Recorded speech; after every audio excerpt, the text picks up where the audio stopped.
All right, everybody. If you can see this and you're still hanging out around somewhere, go ahead and drop me a quick comment. Let me know. I ran into a real problem with the my first attempt to broadcast this.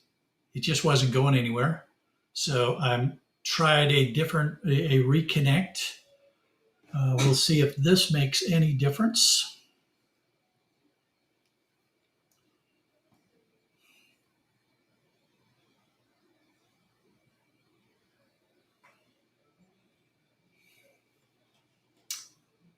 And we go here and we go here. And it looks like this might be working.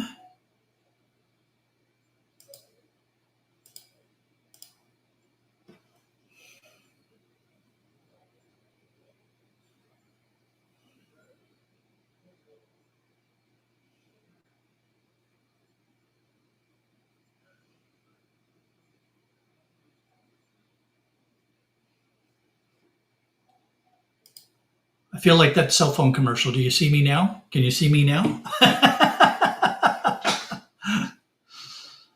So let's see here. There we have some comments popping up now. Okay. And all right. Hey, it only took me 23 minutes to get this figured out.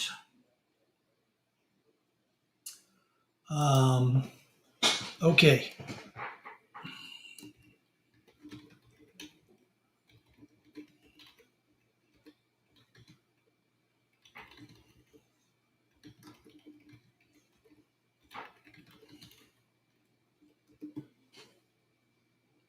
Okay. Hey, we got it figured out. I am so glad. I've got no excuse for what went on there. Let's get rid of that. We don't need that. Well, actually, I do have an excuse. This is brand new software for me, and I was trying to get it set up, but because it's brand new software for me, I made some mistakes. So, truck fan, this was a major blooper. Okay, just here you go. Here's your blooper for the week. But I think we've got it figured out now. We're broadcasting, we're live. So, you know what? Let's go ahead and let's get the information out there because you came here to learn about gold and copper markets. So, let's go ahead real quick and do that. I know how to do this. So, let's go here. We're going to do this. We're going to do this. We're going to do this. Let's get these gold prices up here now. There we go. So here's our gold prices and what you can see going on with gold for the week. This is a 1 week look and gold is climbing, climbing, climbing. Why is it climbing? Well, because there's a lot of turmoil going on in the world right now. Gold climbed to 2,680 per ounce on Friday.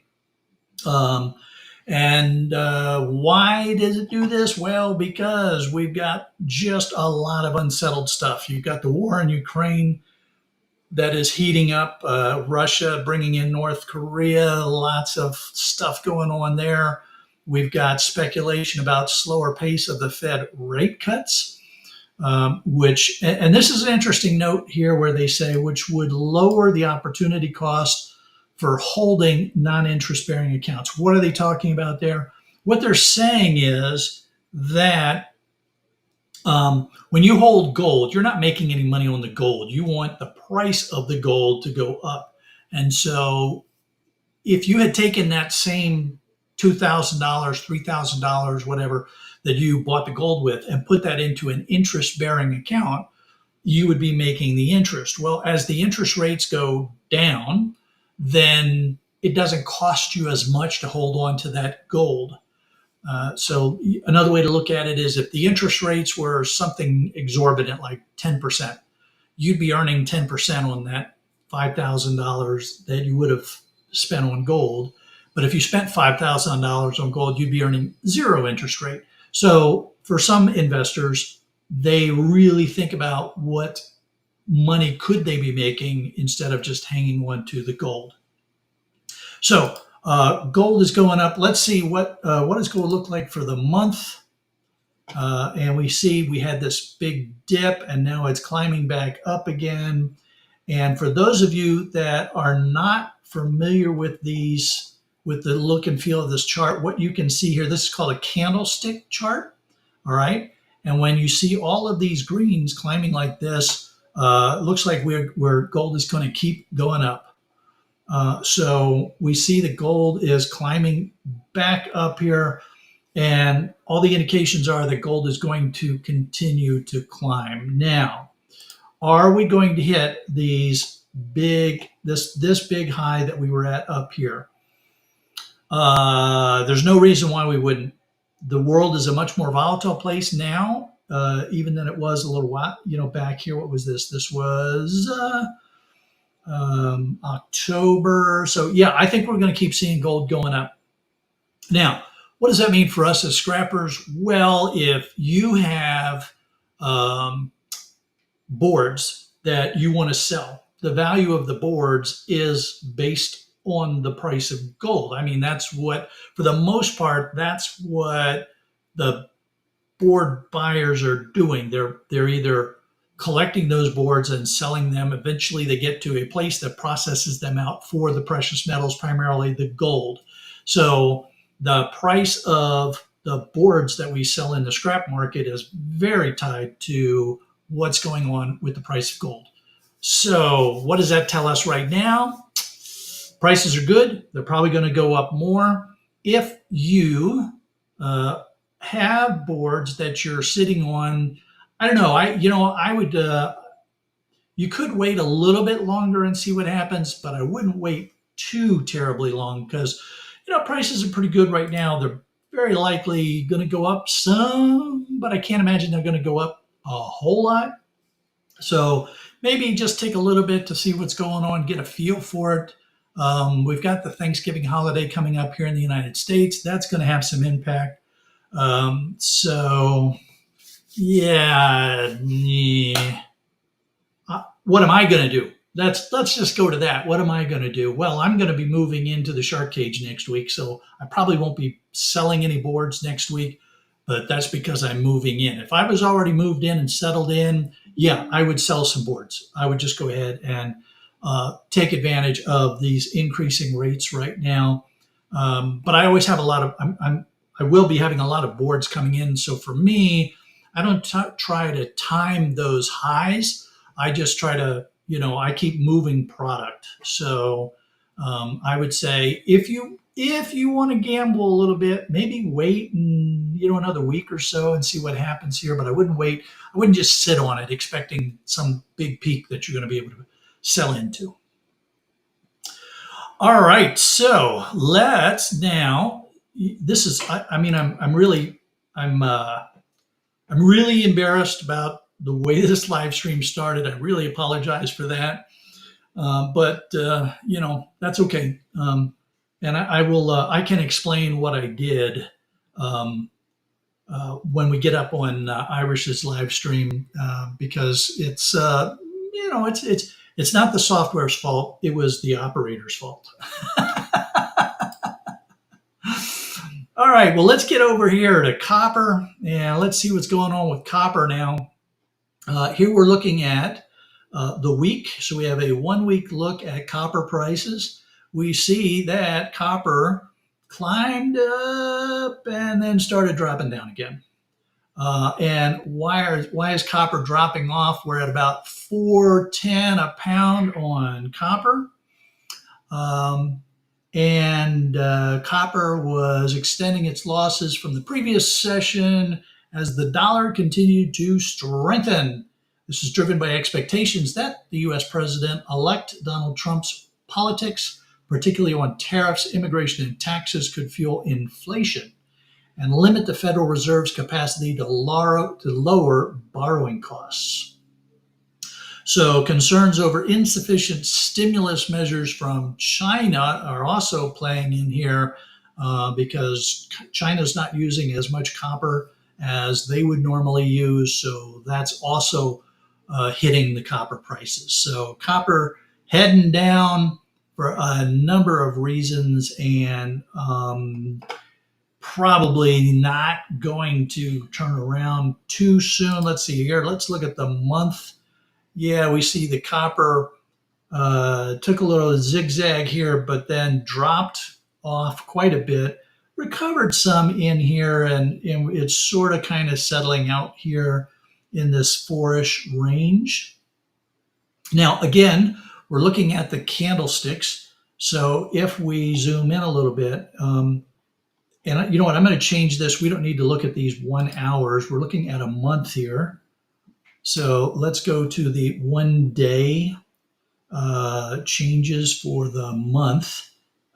For the year. So when I went to a day, it shifted over to a year. So what we can see is going back to June, we took a huge dip in copper coming down. It tried to recover. It dropped again. It tried to recover. Here are these flaky ups and downs. Now, the thing to remember with these candlesticks, this is a good one right here to look at. And I'm not going to try to teach you how to use candlestick charts. There's a lot of really good videos out there that can help you understand. But this is a really good example of how candlestick charts can really help you. So we were in this copper market here. It's going up. This is May. It's going up. It's going up. And if you were trying to decide here, do I keep selling my scrap copper, or even more, if you're a scrap yard, you're watching these prices going up, and you're saying to yourself, yeah, I can add a little more. I can add a little more, depending upon, of course, all your contracts and stuff. Now you get to this signal here. Now we see that we had this nice big green. That means that it opened higher than it closed.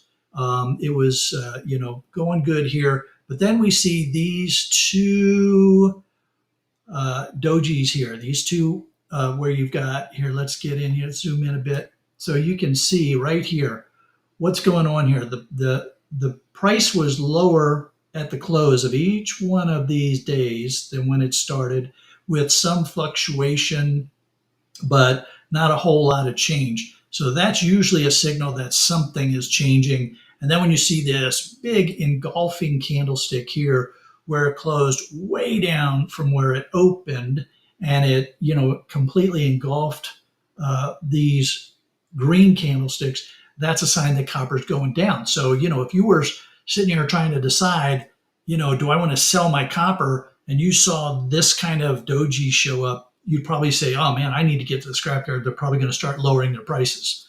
They may have already beat you to that, but that's just one of the ways that you can use these candlesticks. They're primarily used for stocks. But again, I'm not here to try to teach you how to use candlestick charts. I'm just explaining this to you. If you want to learn more about candlestick charts, there's a lot of good information on YouTube that you can go take a look at. Now, what's really interesting for us, if we look at, we're going to go back to, let's go to the 1 month. We see that in the month here, prices are there. We did have, we got some up and down, mostly going down here, but this is slowing down. So probably what's going to happen is we're going to see copper prices continue to move up and down around this level. Probably not a lot of big changes at your yard.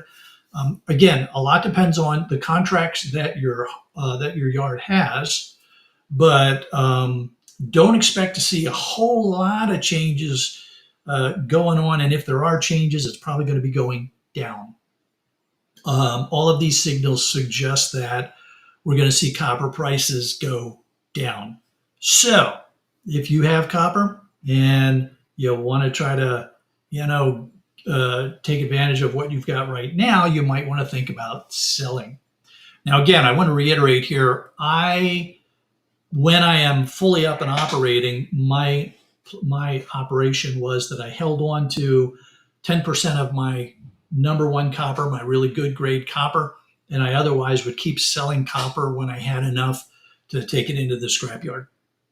All of that was, my way of keeping my cash flow going while I try to hit, sell into some real peaks whenever possible. So because I'm still busy getting the shark cage set up, I don't really have the opportunity to sell copper right now. And, other than for cash flow purposes, I'd probably, I would be selling for cash flow right now, maybe hanging on to a little bit more of my copper. All right, now let us do this. And I want to point out that we have the Christmas tree up. So it is officially Christmas holiday season here. That Christmas tree is all shark stuff, marine life kind of decorations on that tree, as you might imagine. So it's really fun to have the Christmas holidays. We had our first snowstorm too. It didn't last all that long. It was kind of, it snowed really heavy in the morning. It kind of stopped around a little bit after noonish, and by midday it was all gone. But really beautiful to have our first snow of the season up here. Just wish I still didn't have holes in my roof. Still working with the insurance company to try to get that one figured out so we can get the roof repaired. Don't like having holes in the roof with the winter season here, but hey, Helene didn't ask me when she wanted to come through and mess up everybody's time up here in the mountains, did she? Really not very polite. Okay, so that brings me to my safety note. And the biggest thing that, as I was thinking about the live stream and what to talk about, I decided that our safety note today should just be general preparedness. So what do I mean by general preparedness?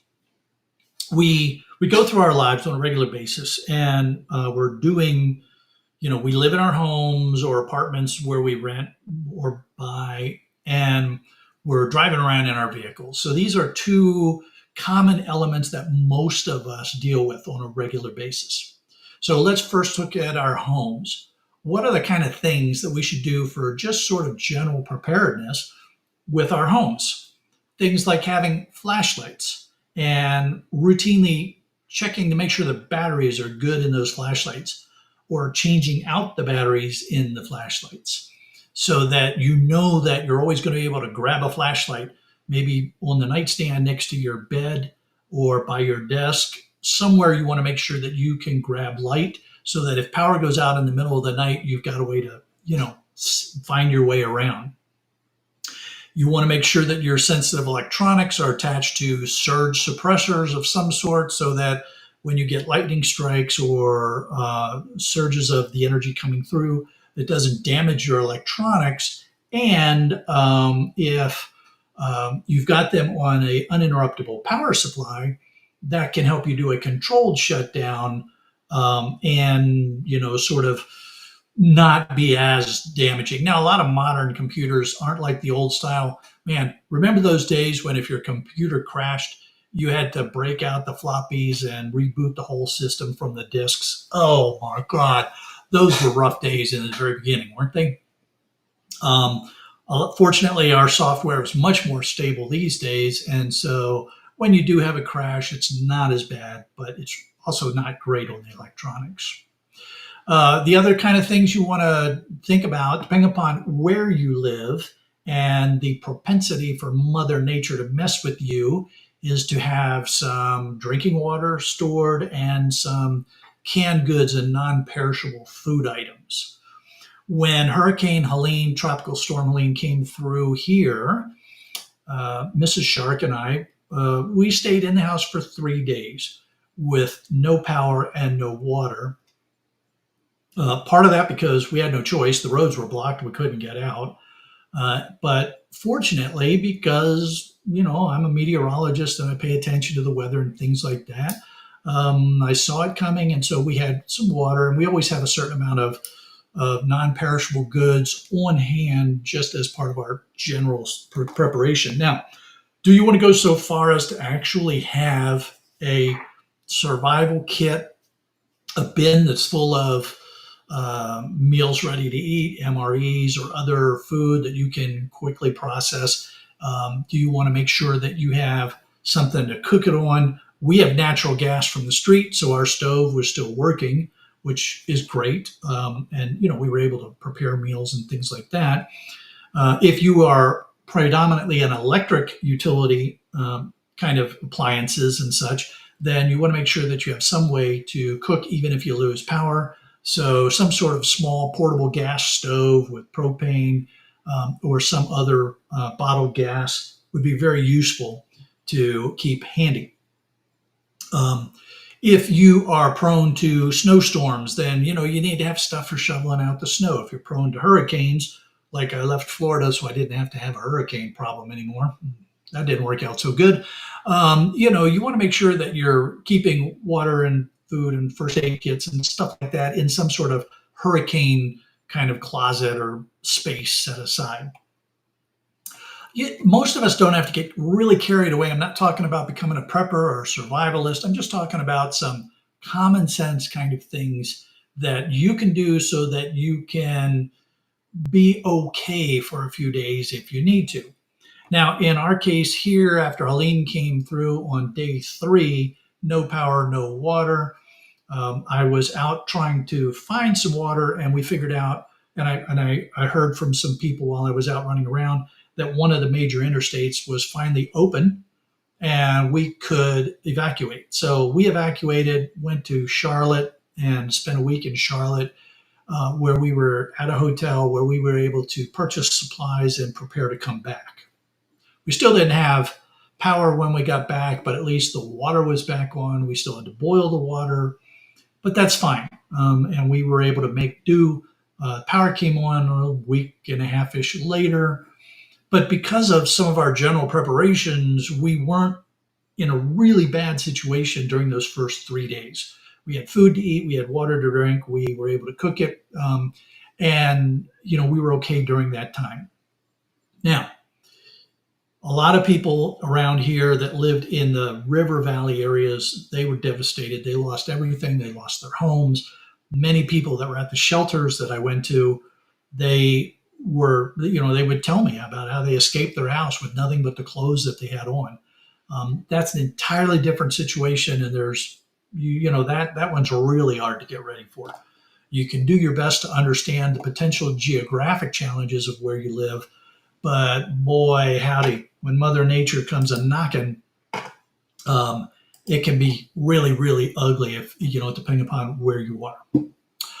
In your vehicles, that's the other piece of safety that I would just, talk about, a little common sense safety kind of stuff.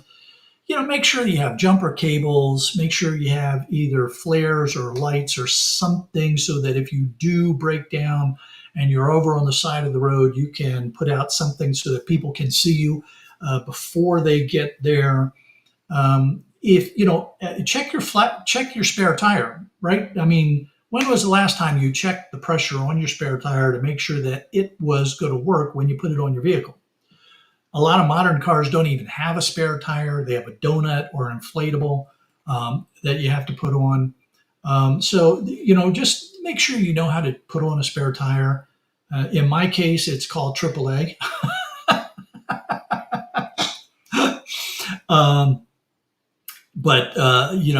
Sometimes you're not going to be able to get AAA to come out and put the spare tire on for you. So you want to make sure that you know how to do that your spare tire is good. A reasonable first aid kit for scratches, cuts, bruises, those kind of things is also good to have.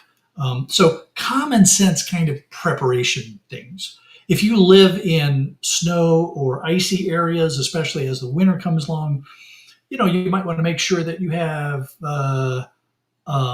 chains for your snow tires, that kind of stuff, so that you can get around. Again, understand the environment where you're living, understand what's coming up in a while, and just take common sense kind of preparations. All right. Well, that's our safety discussion. And I tell you, I'm getting used to this. The comments that the way they come on and are displayed on this software, it's very different than when I was using StreamYard. So let me take a moment and just go up here and say hello to everybody. Everyday Solars, iCast, Dave, Hallett, let's see, Scrapping Irish. Scrapping Irish, by the way, he was communicating with me back channels during the initial mess up that I had going. So he was helping me to do a little troubleshooting. So thank you, Irish. I really appreciate it. Truck Fan, boy, you got your blooper this week, didn't you? Man, that was a tough one. Scrapping on the Fly. Dave Outdoors 74, welcome. Great to have you here. Let's see, a lot of comments back and forth between folks, people commenting on stuff that I was talking about and such. So glad to see everybody here. I don't even know how to say this name. Let's see. This is from Poland. So I apologize. I'm not going to try to say your name because I will just butcher it to death, and I don't want to disrespect you like that. So welcome. Great to have you here. Yes, Truck Fan, it was a super blooper. Roger is here from CU Scrapping. Let's see, we got JR Cat. JR Cat, I'm sure you had a chuckle out of this one. And I'm sure that I'll get comments from you. Let's see. No, I'm not ripping the legs off the gingerbread man. I'm not a big fan of gingerbread, to be perfectly honest with you. I'll eat it if there's no other cookies around, but Mrs. Shark is a baker, so there's always plenty of other cookies around. I don't have to deal with just gingerbread, man.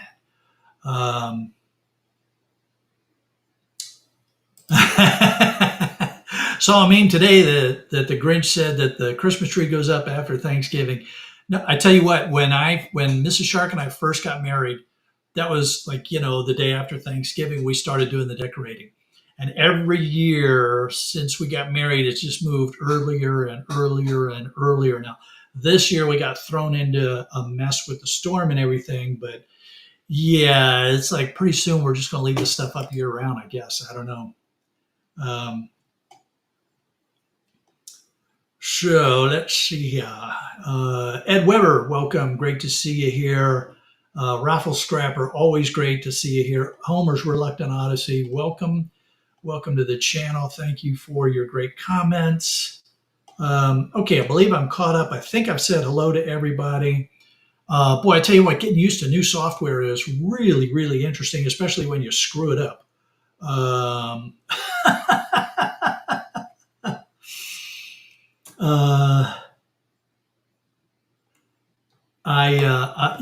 It's this software, this EV Muck software, is going to give me a lot of really cool things that I can do once I got it all figured out. I've been using StreamYard for 3 years or so, 4 years. So, I had a pretty good handle on StreamYard. I even did some test broadcasts with this and thought I had worked out all the bugs, but made one huge mistake. And it took me a little bit, but I figured out what that huge mistake was. So we're doing a bit better now. All right, let's get over to the oil and gas part of this one because we've talked about the gold, we've talked about the copper. Let's get over to our oil and gas discussion. And we're starting out right away with Chevron. Now, got a couple of new names here. So remember, these numbers that you see here, they come from the source that I put a lot of confidence in. It is this document here. This is the value line assessments. They don't take any advertising. So everything that they show me here is just straight numbers and their independent analysis of those numbers. So this is a really nice source that I use here. And remember, I have this rule that says that I'm not going to invest in something unless it has these run of increasing cash flow per share, earnings per share, or dividends per share. And I will allow one down year, or in the case of dividends, one flat year. But unless it meets my criteria, chances are I'm not going to invest in it. And why is that? Because I'm just a very boring uh, dividend investor. I want to know my dividends are safe. So I'm not playing the day trader game. So you can see here, Chevron is one of those names that you would expect in a dividend portfolio. It's pulling 4.4% right now. This is as of the 22nd of November, and that's on a share price of 156.50. So it's a little bit steep. No arguments there. It's kind of expensive, but you can see that they have had all increasing dividends per share, and their cash flow and their earnings per share don't qualify, but they do qualify in dividends per share. This is what it looks like graphically. Nice upward slope. They take care of the investor. They're always increasing that. They try to keep it around the 4% rate, which is fine. That's a decent long-term kind of investment for you to get your money back. Now, I'm not going to do an assessment or a judgment of the fact that this is a big oil company. You have to decide how you feel about investing in big oil. But Chevron is one of those companies that will give you a decent return, and you don't have to really give it much thought. So, in fact, the assessment here, it talks about the unfavorable comparisons for the third quarter, and that they might have better opening results on operating results in 2025. By the way, Chevron is merging with Hess. So for those of you that love your Hess oil truck or fire truck Christmas present, I don't know what that means for them, but Chevron is merging with Hess, and that was approved by the Federal Trade Commission. So they're still working out a few bugs there. But Chevron is one of those potential investment places if you can afford this steep price tag. All right, next we're going to Exxon Mobil. Exxon, it's a big oil company. They're 3.3%. That's not great. I mean, Chevron was 4. This is a little bit lower than I would like to see. At $120, it's a little less expensive. But you can see that they also are qualified by dividends. They're a Div 0. So increasing dividends per share. And, just like Chevron, lots of ups and downs going on here. So, one of the things that, you can think about is, with oil companies, look at the oil companies, depending upon your perspective on what's happening with big oil and the environment and stuff, is you can say to yourself, do I want to be a part of a big oil company? Well, something to think about with Exxon is that they are making some investments into alternative energy sources. So they are accelerating their alternative energy business on areas like hydrogen and carbon capture and storage and lithium batteries. So Exxon, is a place to go if you're looking to be in a safe energy kind of investment that is also looking to go into the future with less environmentally nasty kind of things like oil. So your alternative energies. Now, I'm not trying to make the case for Exxon over Chevron, or you have to decide yourself which way you want to go with them. But it's just something to think about with Exxon, that they are actively trying to get into alternative energy sources as a long haul for the company to stay, to position themselves for the future. So those are the two big oil and gas companies that meet my criteria. I keep looking at the others, but none of the others have come through on my criteria for increasing cash flow per share, dividends per share, earnings per share. But there is a natural gas company that I want to call to your attention. It's called UGI Corp. So their ticker is UGI. And look at this, 6.4%. And that's on $23.94 a share. Now, that is a very reasonable buy-in for almost anybody, right? You get yourself set up with somebody like Schwab or whatever kind of investment software or company that you want to, and then you buy so you can buy these shares. They're relatively inexpensive. You can really rack up quite a few of them at $23.94 a share. And look at this, they are qualified as a Div 0. So, and they're even less challenging to sleep with at night, if you will, than Chevron or Exxon, because there's a lot less volatility going on in their cash flow and their earnings per share compared to Chevron and Exxon. So if you're thinking about being in that energy world, oil and gas, natural gas and stuff, UGI Corporation is a very good alternative to consider. Let's take a look at these graphical overlays. Remember, with Chevron and Exxon, they actually had some dips below their earnings that they had to dig out of. That's not happened here with UGI. This is a pretty good company to think about, and a very reasonable buy-in rate here. So if you want to add some sort of energy company to your portfolio, and you want it to be kind of on the cleaner side, and you don't want to have all the volatility that's associated with big oil and gas, UGI may be someone for you to take a look at. There's another company out there. Hey, Simon, great to see you, man. So there's another company out there that I'm not going to pull up the graphics for it, but you might also want to take a look at them. It's called Suburban Propane. Their ticker is SPH. Now, they are not qualified by my criteria, so that's why I'm not going to bring them up. But they're offering a dividend rate at 6.9%, and that's on their recent price of $18.90.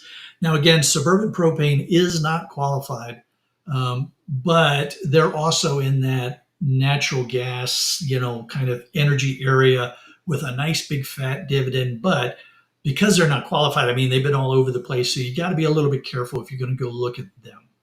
UGI, on the other hand, they are qualified. They're nice and stable. It's a good place to get a nice return on your investment, and keeps you in that energy world for your investment dollars. All right, folks. Well, I apologize for everything that went on with the stream today. I learned a big lesson about something that I didn't do, and I can talk about that over on Scrapping Irish's live stream, which is where we're going right now across the pond.